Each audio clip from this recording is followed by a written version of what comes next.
scientist at the Center for Addiction and Mental Health here in Toronto. He's director of the Collaborative Program in Addiction Studies at the University of Toronto.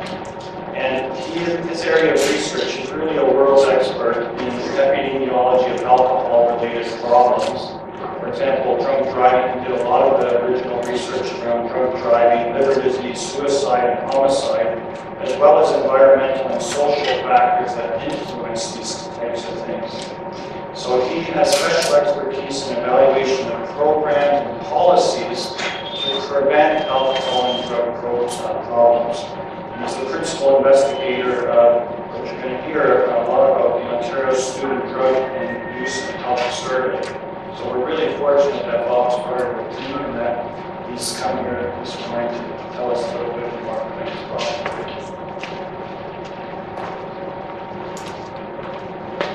Good morning, everyone. Just trying to navigate my way around here. So I think my press slides forward. This one here.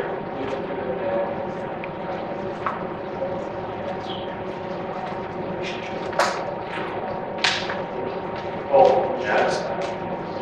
Good. So how is everyone? Good, good.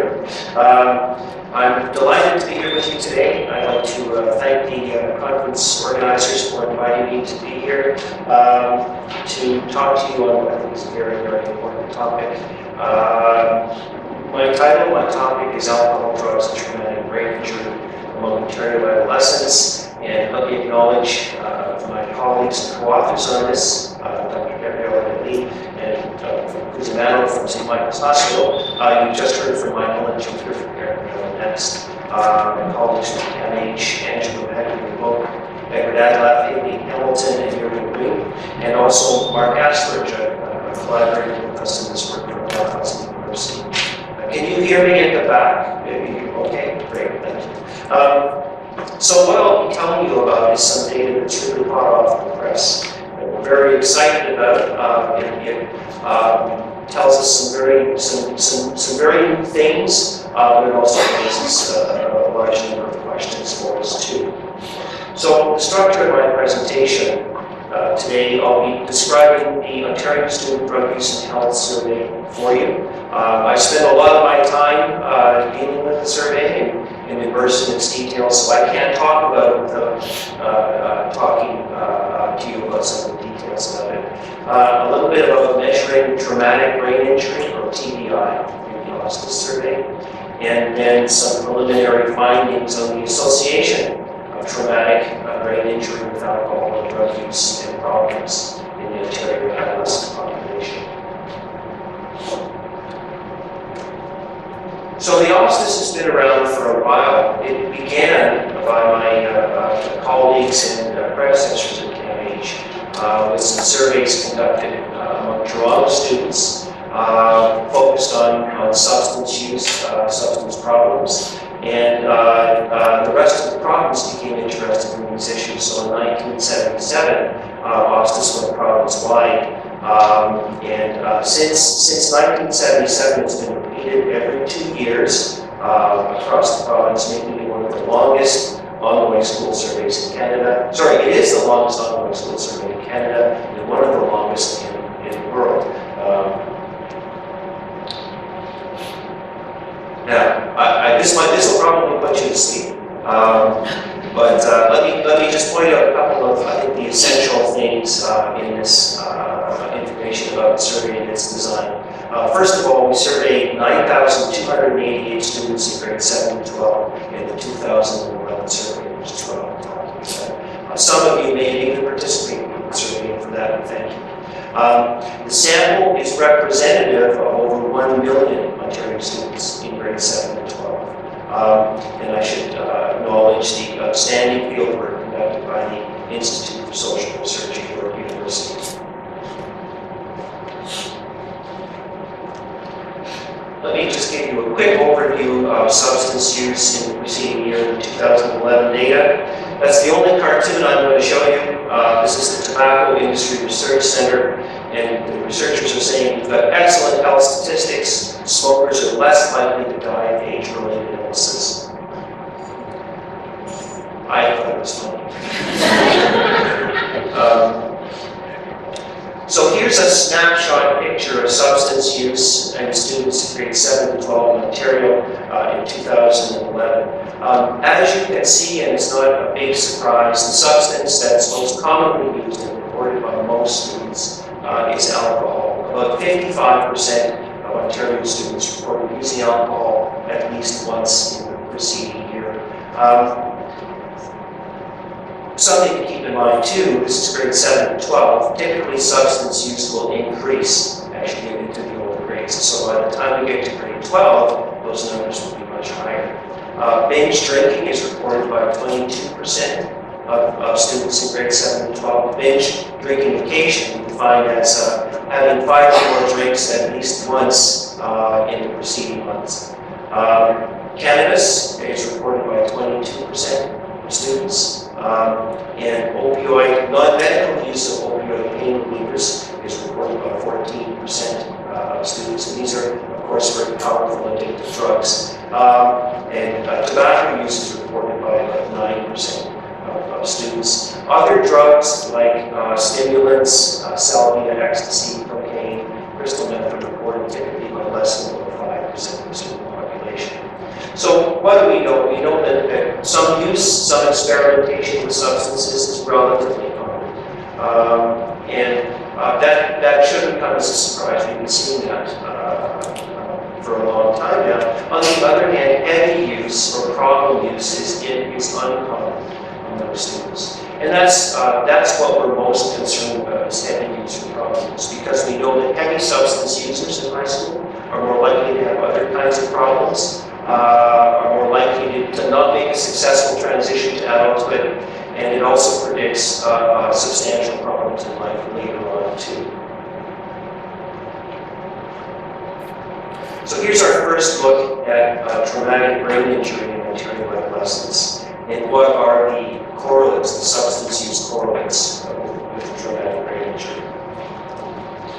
So some background. I think Dr. Kuziman was giving you a lot of really important info about traumatic brain injuries, head injuries in this group. They're the most frequent types of injuries experienced by children, young adults, and adults over 65. More than 500,000 young people in North America under the age of 15 require hospital-based care every year. The Centers for Disease Control in the U.S. said that sports head injuries are reaching epidemic levels.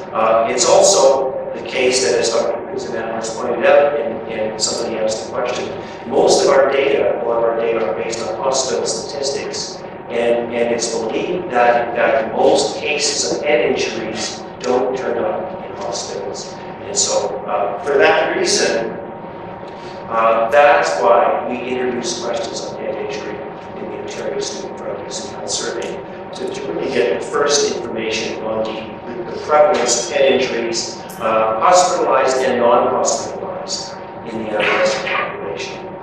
So our purpose is to provide data on prevalence, mechanisms, and correlates, things that are associated with head injury, including cases not hospitalized among Ontario adolescents.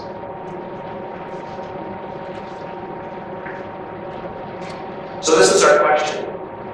The 2011 OSCEs contained this question: we're interested in any head injury that resulted in you being unconscious or knocked out for at least 5 minutes. So we wanted to have loss of consciousness as a criteria, or where you had to stay in the hospital for at least 1 night because of it. So this question is based on the definition of traumatic brain injury or non-traumatic brain injury, presented by the Diagnostic and Statistical Manual of the American Psychiatric Association. So it captures relatively serious forms of head injury. We asked about how many times in your life you had a head injury like this, and we also tried to differentiate a bit when this injury occurred. Was it in the past 12 months? Was it in the period of time before the past 12 months? So here's what we found. About 1 in 5, 20.2% of Ontario adolescents reported experiencing a traumatic traumatic brain injury at least once in their lifetime. 5.6% reported experiencing traumatic brain injury in the past 12 months alone. These were more common than we had expected based on the data in the literature. We found that males were more likely to report a traumatic brain injury than females. Nevertheless, the rates weren't all that far apart. We also found that the rates of traumatic brain injury did not differ by grade and they did not differ by region of the province. So these injuries occur across all grades and across all regions of the province. So it's not a phenomenon that's, say, isolated to Toronto or particular rural regions. And this is our first paper, Dr. Lee and colleagues published in the Journal of the American Medical Association. It's just that we found that the traumatic brain injury is associated with increased use of alcohol and cannabis. So in other words, people who report a traumatic brain injury are also more likely to report that they use alcohol and cannabis. And this relationship was particularly strong among students who reported traumatic brain injury in the preceding 12 months. Something else we found that was a concern was an association between traumatic brain injury and lower marks in school as well.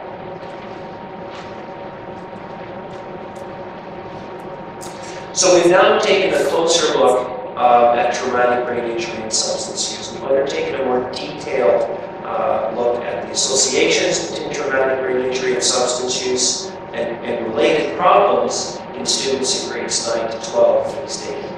So the data are confirming and extending our initial observations.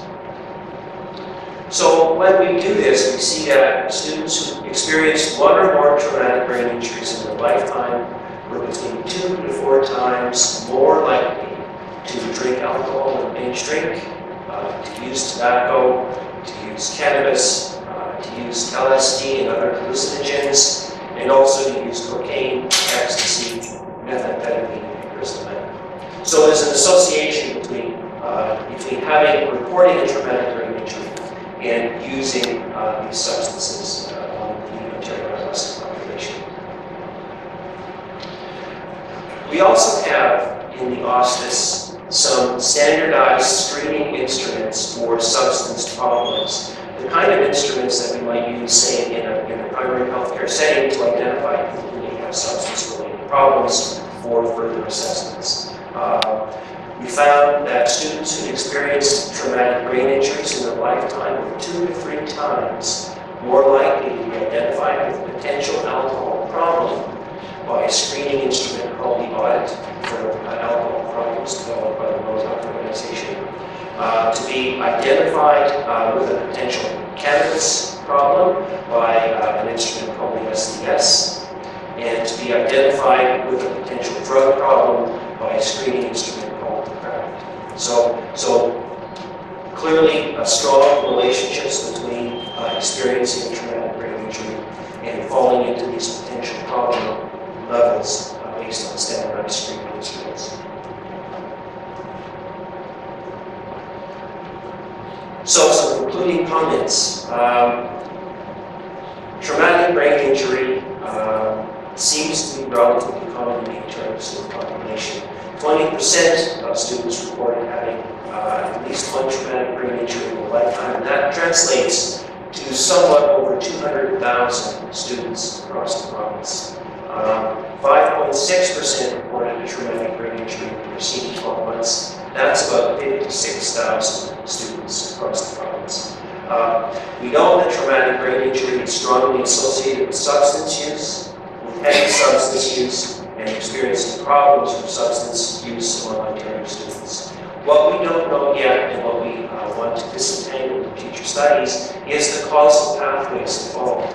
We don't know if this is because students who have traumatic brain injury are then more likely to use these substances, or that students who use these substances are more likely to have traumatic brain injuries. Both pathways are possible, both pathways are likely, and it's probably some combination those two causal pathways that we're seeing here.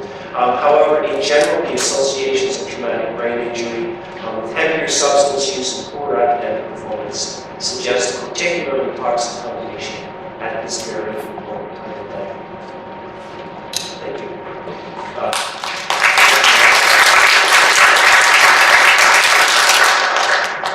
Time for some questions? Somebody will tell me what this is.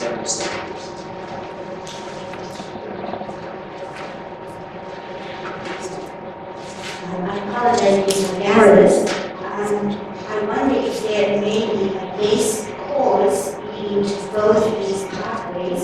For instance, the adolescent with ADHD, who is often a very good athlete, active, quick thinking, quick acting, and who also may struggle in the academic setting. Did you screen in this study for the diagnosis of ADHD or how does it work? That's an excellent question. I think we don't really understand the pathways involved, and that particular question about the possible link of ADHD with these relationships is one that we are in the process of preparing a new proposal for now. So come back to us in a couple of years and we'll be able to give you some information. Thank you.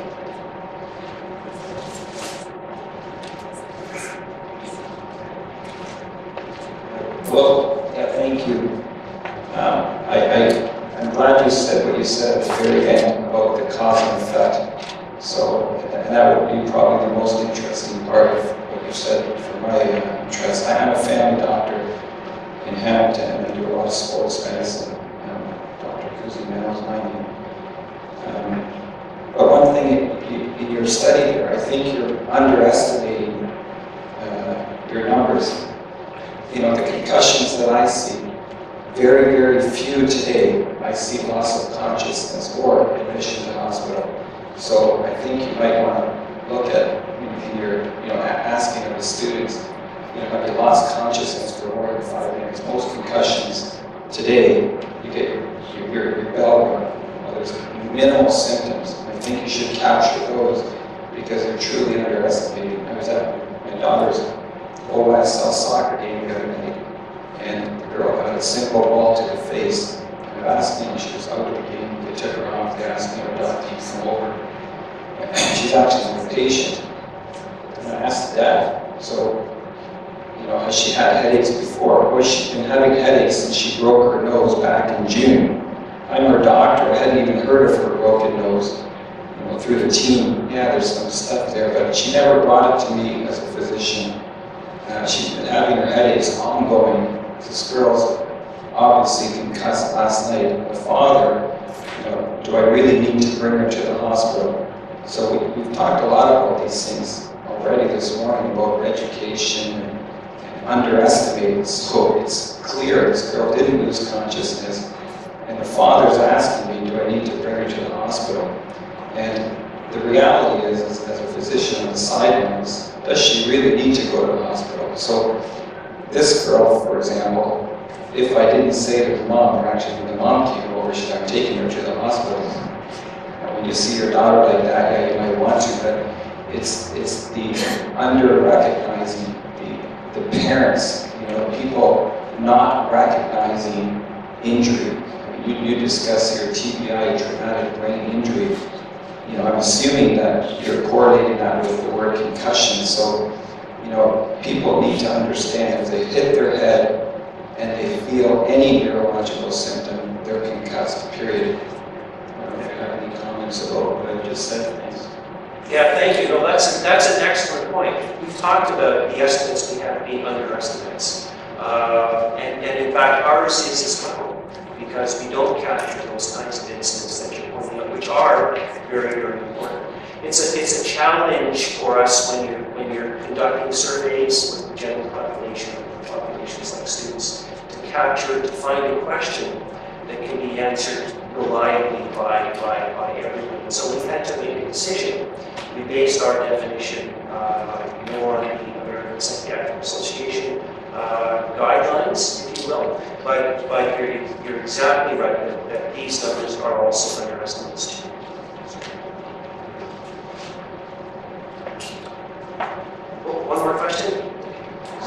Hi, my name is Andrea, and I was just wondering, were you able to look at the people who had a concussion just within the last 12 months and people who had one before that to see if there were any differences perhaps in relation to the substance use and the effects of traumatic brain injury? Again, an excellent question, and we're just in the process of looking at exactly those kinds of things. Some things that we have found are that the substance use is more strongly associated among folks who report a traumatic brain injury in the past 12 months than it is among folks who report a traumatic brain injury in the 12 months in their lifetime preceding. Conversely, poor academic performance is more strongly associated with reporting traumatic brain injury in the interval prior to the past 12 months and less strongly associated with traumatic brain injury in the past 12 months. And looking at